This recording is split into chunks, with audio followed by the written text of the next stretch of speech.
I'm Frank Proto, professional chef and culinary instructor, and today I'm going to show you the best way to roast a prime rib. We're talking juicy, tender, delicious prime rib. This is Prime Rib 101. You look at a prime rib, we're talking about it being a primal cut, which means it's kind of from the center back of the animal, whereas a prime piece of meat has more to do with the grading of the animal. And that has to do with the marbling of the fat in the piece of meat. So this is an expensive piece of meat, but usually it's served for a celebration, and it serves a lot of people. So it's worth putting the time and effort in so that you get this right. The only prep I'm really gonna do to this roast right now is what some people call a dry brine. Basically, I'm just gonna salt the meat, put it on a rack, leave it uncovered in the fridge overnight. It's gonna kind of tighten up the meat a little, it's gonna give us a little flavor, and it's gonna help us get a juicier end product. Some people with this cut of meat will take this fat cap off, they'll cut back to the bones where they French it. I like it kind of au natural, right? I leave the fat on. There's like some bits and pieces here that I think are tasty. And this fat cap does shrink up a little, but I like fat. The fat kind of drips onto my roast, add some fat to the pan. So the fat kind of equals flavor here, and I don't want to trim that off. Don't be afraid to ask your butcher to dress this prime rib the way you want it. I like 5 bones, fat cap on, minimal trimming. I want the rack on there so that air can travel underneath this. So when it sits in the fridge, I'm getting airflow around it. I'm not necessarily dry aging, but that's kind of the idea, is to dry it out just a little. So what I'm gonna do now is I'm not gonna be shy with the salt. I'm gonna season up that fatty area really well, and I'm gonna rub it in. I'm gonna rub it into the sides as well. I'm gonna get the bottom here, right? But I'm using a fair amount of salt. I'm not being shy, but get it on there. And the part of the reason why I lay the salt on thick here is that we're only seasoning the outside of this piece of meat. Once I cut into this, there's no seasoning in the middle. So having that nice salty exterior, salty crust is going to season our meat really well. This piece of meat is about 13 pounds. This is probably more than enough for 6 to 8 people. So what I like to look for is that the red meat in here has a lot of fat, or a nice intramuscular fat. There's a nice bit of fat running through. This also has our bones in here. And I like to leave the bone in because usually when there's bone there, it helps protect the meat. You get a juicier product in the end. So that's all the pre-prep I really do. Putting this in the fridge salted for 12 to 24 hours helps season the meat. It dries it out a little and helps concentrate the flavors. And at the end of the day, it gives us a nicer finished piece of prime rib. So I'm gonna go throw this in the fridge, and while it's sitting in the fridge, I can prepare my mirepoix. Here I have celery, carrots, onions, which is basically a mirepoix. Mirepoix is usually the flavor base for soups and stocks. I also have a little garlic, parsley, bay leaf, and thyme. We're gonna add this to the base of our pan so that we can make a really nice jus sauce, or a jus, once our prime rib is cooked. A jus is basically just the juices that are seasoned and strained and served with a piece of meat. A gravy is usually the same thing, but it's thickened, so I'm not gonna thicken it at all. Turn your oven on at 250 and preheat it. We're just gonna basically throw everything in the pan. I have half a bunch of parsley. I have some fresh thyme, a couple of bay leaves. I have some stalks of celery. And I cut them really large because this is gonna roast for a long time. And if it was really small, it would burn. Large celery will not burn. Same thing goes with my carrots. And I'm just gonna cut big chunks. Garlic heads, just cut them in half. Just cut them in half, skin and all. Again, this all gets strained out later on. And then onions, I leave the skin on. So that all goes into the pan. And now we're ready to put our roast on top of this. The pan I'm using is a nice roasting pan. It's got 2 really sturdy handles. It's got fairly high sides. It's built for roasting meat. The high sides allow us to have a little juice collection. It also holds some of the heat in the bottom of the pan. So this is really great for making gravies and jus at the end of roasting. So if you can't afford a roasting pan, you can always buy one of those aluminum pans at the store. The prime rib's been in the fridge for about 24 hours. What I'm gonna do is I'm gonna take it out and let it sit at room temperature for about 30 to 60 minutes. And you don't wanna go go any longer than that. We just want to kind of bring it closer to room temperature before we throw it in the oven. Then we're gonna get our piece of meat. I'm gonna put it on top of my veg. You see how it sits nice and up? And I'm just gonna season it up a little more. And I know that there's salt on there already, but again, we want to get that nice salty crust. And I always start out with a little bit of oil. And basically what the oil does is that it's not really gonna add fat.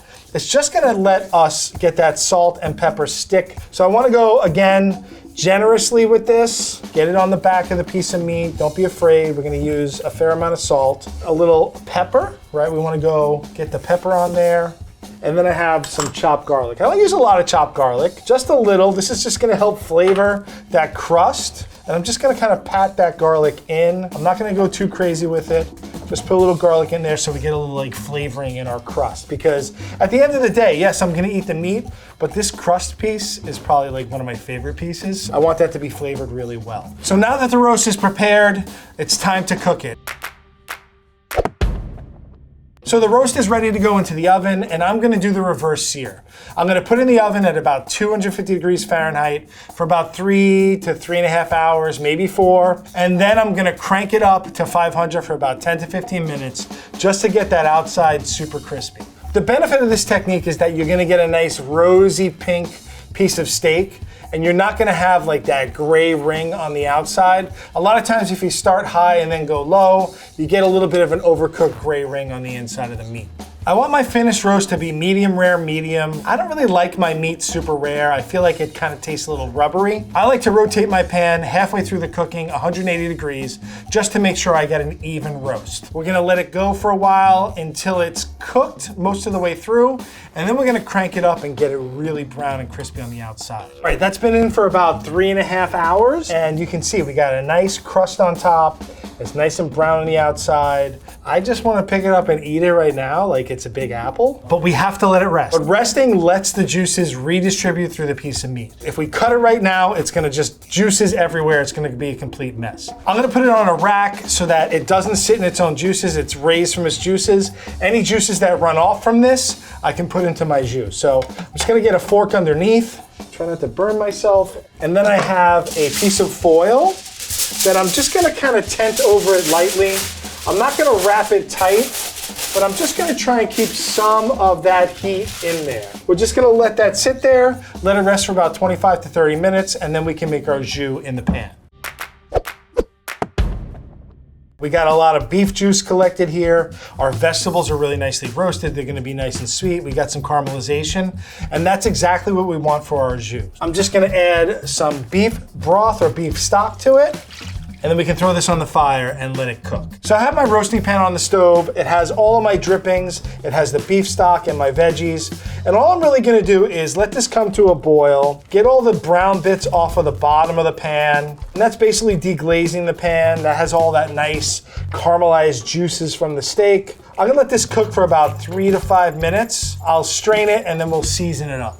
All right, this looks like it's about ready to strain. I'm gonna shut it off. I like to strain into a pot because if I strain into a bowl or some other vessel, I have to put it in a pot to rewarm it. So why not strain directly into a pot? So I'm just gonna strain it, get all the juice out.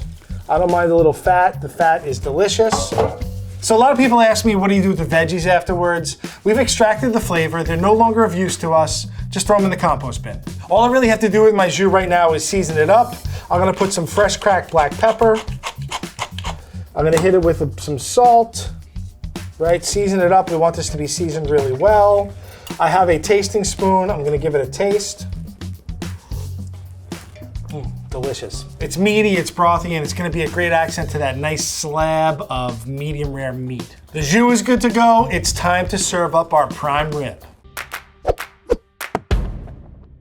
Our prime rib has rested for the prerequisite 30 minutes. I want you to see how beautiful this piece of meat is, right? It's nice and springy. It's got a nice crust on it, brown on the outside, looking delicious. And all we really have to do now is slice this baby.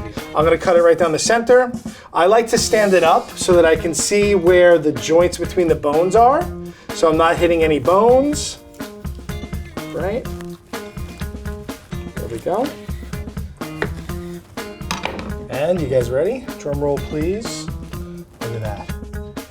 juicy, glistening, delicious. If we didn't let it rest right now, the cutting board would be full of juice. What I love about cutting boards like this is they have this groove on them to collect the juice groove or the blood groove. I think that this is beautifully cooked. I said I was going medium rare, medium, and we're right there. Super juicy. It's still pink around the outside. There's no graying on the outside. This is the reverse sear method. We get that nice pink all around. The fat pulled up a little, and normally people trim this off, but to me, this is like a crispy treat. It's got little pieces of meat in it. The fat is crispy and juicy. You can actually just put this on a little bit of bread, and it's just delicious. And that's why I choose not to take it off. I can't wait to taste it. I'm gonna do some really nice big hunks of meat here. So all the juices on the bottom of the platter are not blood. It is basically some water and myoglobin, which is a protein found in the meat. And it's just a naturally occurring thing when you slice into meat. It's delicious, taste it. All right, here it is, my perfectly cooked plate of prime rib. We've taken all the time to get this right. Let's give it a taste. I'm gonna put a little more jus on top. I have a little bit of horseradish sauce. I'm gonna just put that on the edge of my plate. Let's get a piece of this beautiful piece of steak. I'm gonna go from right here. Don't get too big of a bite. Just get it pure with the jus. It's tender, it's juicy, it's seasoned really well. The jus is a perfect complement. What I love about this cook is that it's not too rare. A lot of times people cook this too rare and it's like really chewy.